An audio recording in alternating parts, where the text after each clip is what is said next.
Okay, guys. Do you know how many days are left until we get hockey again? You don't? Well, let me tell you. 3 days. We have Wednesday, Thursday, and Friday. Now, I'm not counting today because at the time I'm recording this, it's 4:30. The day's basically over at this point. Um, so yeah, we have a little bit over 3 days until this logo is back on the ice and showing why we are the Pacific Division champions from last year.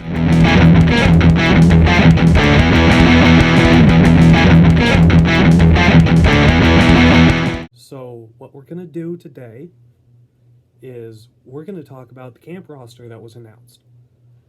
Now, I know I'm a little bit late on it. I was busy when it was announced, and I'm just now home and ready, and able to record.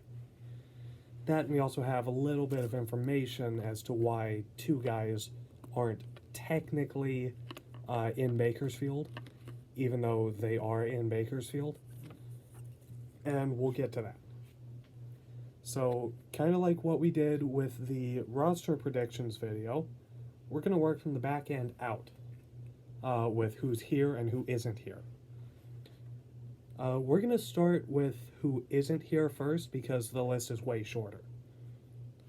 So, the third goalie, who I predicted would be here, is Shane Starrett. He's still up in Edmonton. Granted, it's probably just because Mike Smith hasn't completely gotten over the flu yet, which, Mike, I doubt you're watching this, but if you are, get well soon, buddy. For us as Condors fans, yeah, we do want Shane back here, but we should also be happy for him that he's lasted this long up at camp.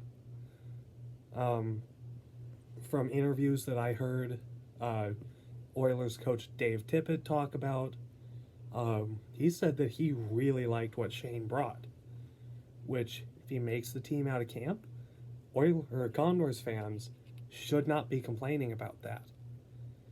We should be happy for him. And I'll be the first one to admit that, yeah, it'll suck not having one of the key cogs in that winning streak from last year come back. But I would love to add him to the list of guys who've made their NHL debut from Bakersfield.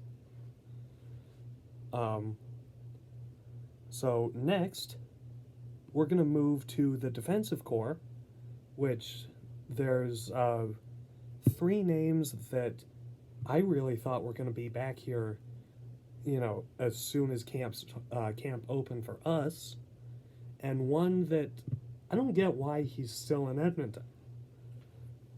So your list of the 3 who I predicted would be back here that have really shown up at camp are Ethan Bear, William Lagesson, and Evan Bouchard. So from what I've heard, Bear looks so much faster this year. He looks bigger. And Tippett has said he's looked really good with the puck. Which, again, those are all good things for a defenseman. Even an offensive defenseman, you still need to be kind of big. It's great to hear that Ethan's, kind of turned it up.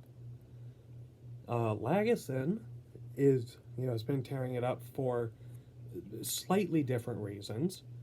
I believe it was Bob Stauffer who tweeted out that Lagesson was looking really good, without the puck, and that he had an outside shot of being the 6th or 7th defenseman with the Oilers. And I think he said that was if Chris Russell doesn't come back for opening night, because I think he's still in the concussion protocol, which, same with Mike Smith, if you're watching this, Chris, get well soon. Um, I haven't had a concussion, but I've come close, and even coming close to a concussion sucks. So I don't want to pretend to know what having one is actually like. Um, the third defenseman that's still there is Evan Bouchard. We kind of knew that Bouchard was maybe 1 year away from 1 year of seasoning away from being NHL ready. But he's surprised some people coming out of camp so far. He's looked ready for the most part to just hop into the NHL lineup.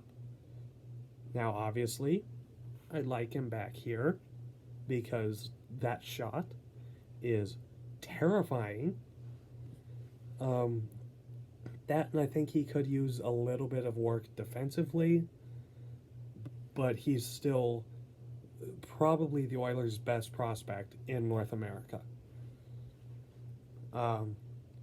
So then we move out to the forward core, which this is one that I am proud to talk about.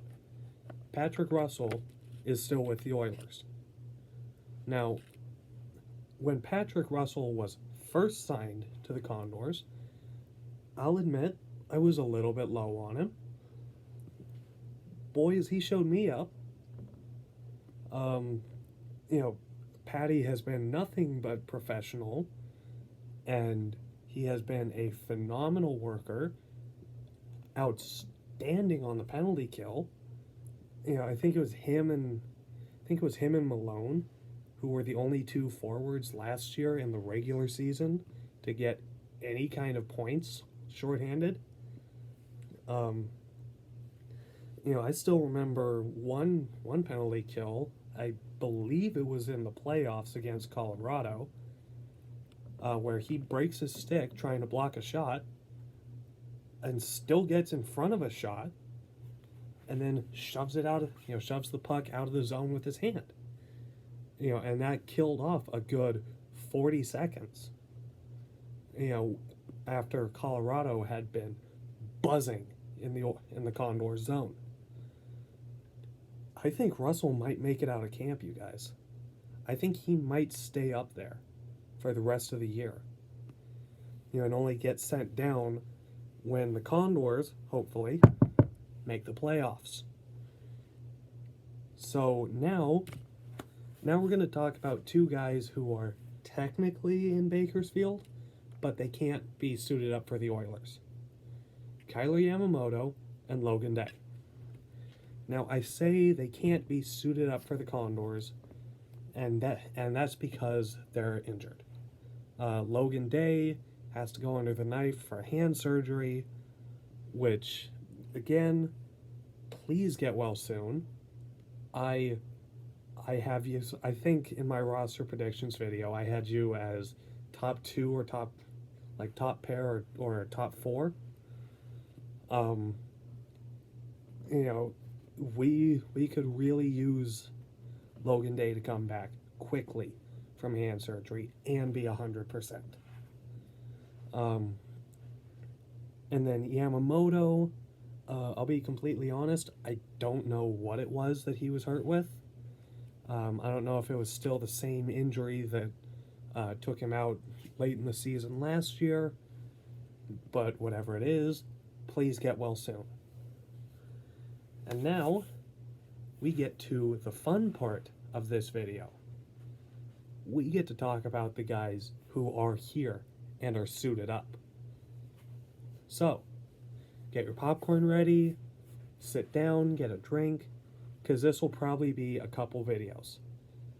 So, we're going to start in net, go defensively, and then go to the forwards. So, some of these guys are, we've covered already, or they were Condors last year, or in some cases the year before that, and even the year before that. And a couple of them have been here since we got to the AHL.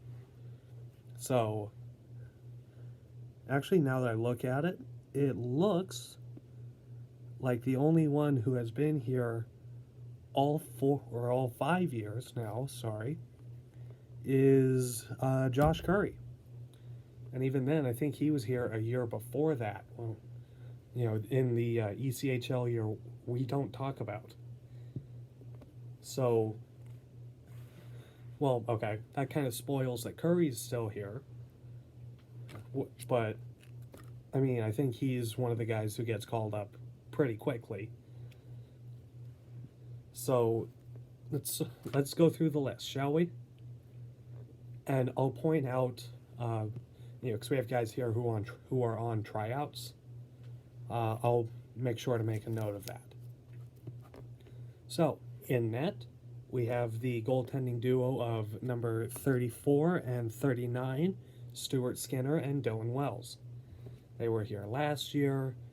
We already covered them in, I think, the Oilers. It was in the Oilers rookie camp video. I mean, they're going to be the 2 and 3 here, when Starrett comes back. If he doesn't, in some order, they'll be 1 and 2.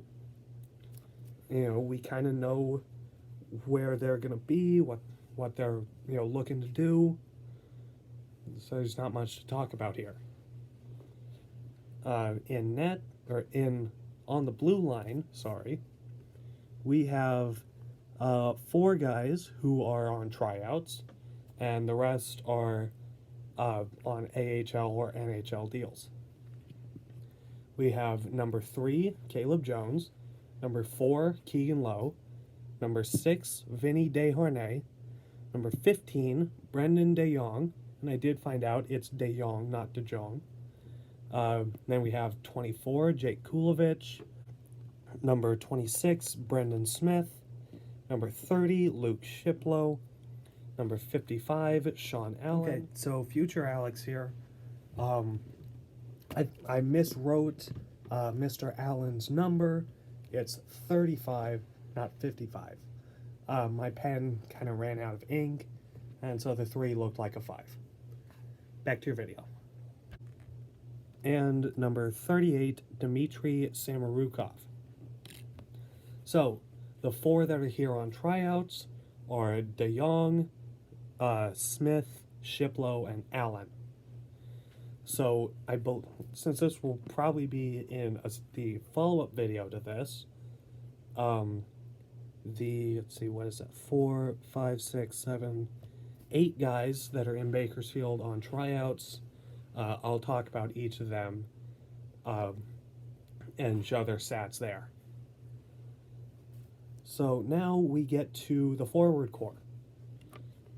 So we have number 5, Joe Gambardella, number 8, Stephen Iacobellis, number 9, Luke Esposito, number 10, Jacob Stukel, number 11, Karel Maximov, 13, Nolan Vesey, 14, Anthony Peluso, 16, Tyler Benson, 17, Brad Malone, 18, Josh Curry, 20, Cooper Marody, 21, Cameron Hebig, 22, Bo Starrett, 27, Osap Zafin, number 28, here on a tryout, Fabrizio Ricci, number 29, Ryan McLeod, number 31, also on a tryout, Miles Kules, might be Cools, I think it's Kules, here on a tryout, number 32, Peter Cranella.